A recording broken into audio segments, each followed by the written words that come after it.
Ah, Coca-Cola, that sweet, bubbly nectar of the gods. It's everywhere, isn't it? From vending machines in schools to billboards in Times Square. But what if I told you that behind that cheery red label lurks a history darker than the drink itself? Coca-Cola's history is about as squeaky clean as a coal miner's boots after a 12-hour shift. You see, Coca-Cola isn't just a drink, it's a global behemoth, a corporate juggernaut that's been shaping our world for over a century, and like any powerful entity, it's left quite a trail in its wake.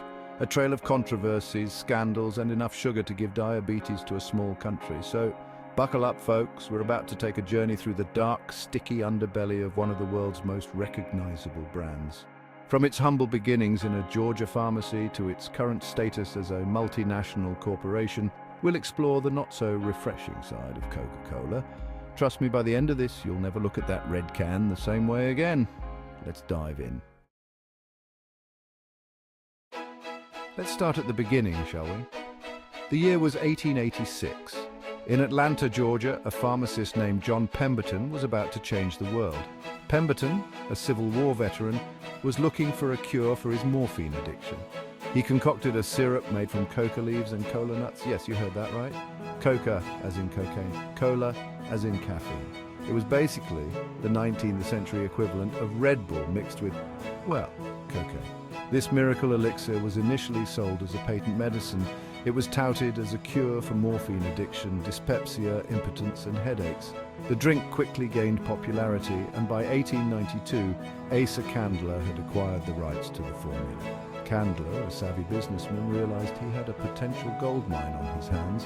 He removed the cocaine, increased the caffeine, and marketed the hell out of it, and thus, the Coca-Cola empire was born. Little did the world know what a mixed blessing this fizzy concoction would turn out to be, and the journey was just beginning. Now let's fast forward to the mid-20th century. By this time, Coca-Cola had become a household name. But while the company was raking in profits, things weren't so rosy for the workers actually making the stuff. Coca-Cola's business model relies heavily on a network of bottling plants. These plants are often operated by local franchisees, which allows Coca-Cola to maintain a convenient distance from the day-to-day operations. Reports from this era paint a grim picture of working conditions in these bottling plants. Long hours, low wages, and unsafe working conditions were the norm. But surely you might think this was just a product of the times. Surely things have improved since then. Well, hold on to your fizzy drinks, folks, because we're about to dive into some even murkier waters. Coca-Cola's been accused of some dark things in South America. In the late 1980s and early 1990s, Colombia was dangerous for union leaders. Several worked at Coca-Cola bottling plants. Between 1990 and 2002, 8 were killed. Families accused Coca-Cola of hiring paramilitary groups. Coca-Cola denied involvement. The stain on Coca-Cola's reputation hard to wash out. The journey through Coca-Cola's controversies continues.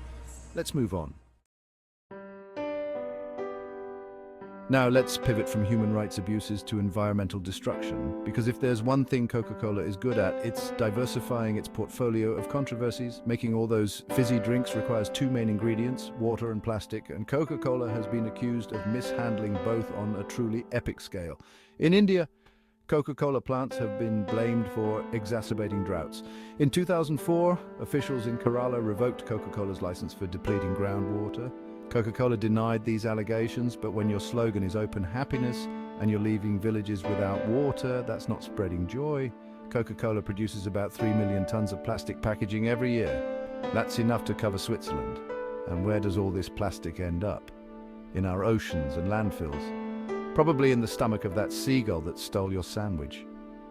Coca-Cola has faced numerous lawsuits and criticisms over its plastic usage. They've made promises to increase recycling, but environmental groups say it's too little, too late. It's like trying to bail out the Titanic with a teaspoon.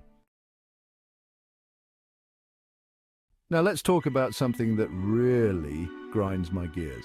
Marketing sugary, caffeinated drinks to kids.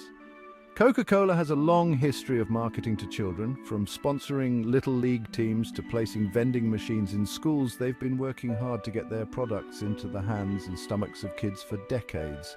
A 12-ounce can of Coca-Cola contains 39 grams of sugar.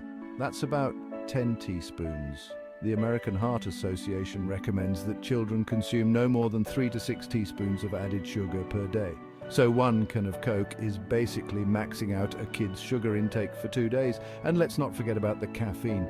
While the amount in Coke is less than in coffee, it's still enough to have an effect on children. But hey, as long as it keeps them coming back for more, right, Coca-Cola? Now, to be fair, Coca-Cola isn't completely oblivious to all these issues. In recent years, they've been on a bit of a rebranding spree. One of their big moves has been to position themselves as environmentally responsible. They've made pledges to reduce their carbon footprint, increase their use of recycled materials, and even launched a campaign to collect and recycle 1 bottle or can for everyone they sell by 2030. It's a noble goal, sure, but considering they produce about 120 billion plastic bottles a year, it's a bit like trying to empty the ocean with a bucket. They've also introduced low sugar and zero sugar options, but these alternatives often come with their own set of health concerns. Artificial sweeteners have been linked to various health issues, and some studies suggest they might actually increase cravings for sweet foods. And let's not forget their attempts to rebrand as a socially responsible company. But when you've got a history as checkered as Coca-Cola's, it's going to take more than a few feel-good programs to wash away the stains. So where does all this leave Coca-Cola today? Well, it's complicated. On one hand, they're still one of the most recognizable and valuable brands in the world. Their products are sold in more than 200 countries and they rake in billions in profits each year. But on the other hand, they're facing challenges on multiple fronts. Health-conscious consumers are turning away from sugary drinks. Environmental groups continue to pressure them about their plastic usage and water practices. And let's not forget the ongoing labor issues. In 2021, Coca-Cola faced backlash for allegedly pressuring employees to be less white in diversity training. Then there's the issue of changing consumer tastes. Younger generations are increasingly opting for healthier alternatives like sparkling water, kombucha, and even, gasp, plain old water. Coca-Cola has tried to keep up by acquiring brands like Vitamin Water and Honest Tea, but it's a bit like watching your grandpa try to use TikTok. It's admirable, but slightly painful to watch. So there you have it, folks, the not-so-refreshing history of Coca-Cola. From its cocaine-laced origins to its current struggles with environmental and social issues, it's been quite a ride. And while Coca-Cola has certainly given us some iconic ads and catchy jingles over the years, it's important to look beyond the shiny red label. Because here's the thing. Coca-Cola isn't just a drink. It's a symbol of global capitalism, of American cultural imperialism, of the power that corporations wield in our world. And whether you love it or hate it, you can't deny its impact. It's shaped our culture, our environment, and even our waistlines in ways we're only beginning to understand. So the next time you reach for that familiar red can, take a moment to think about the journey it's been on. Because every sip of Coca-Cola comes with a complex history that's far more bitter than sweet. And remember, folks, it's not just about Coca-Cola. This is true for so many of the products we consume every day without a second thought.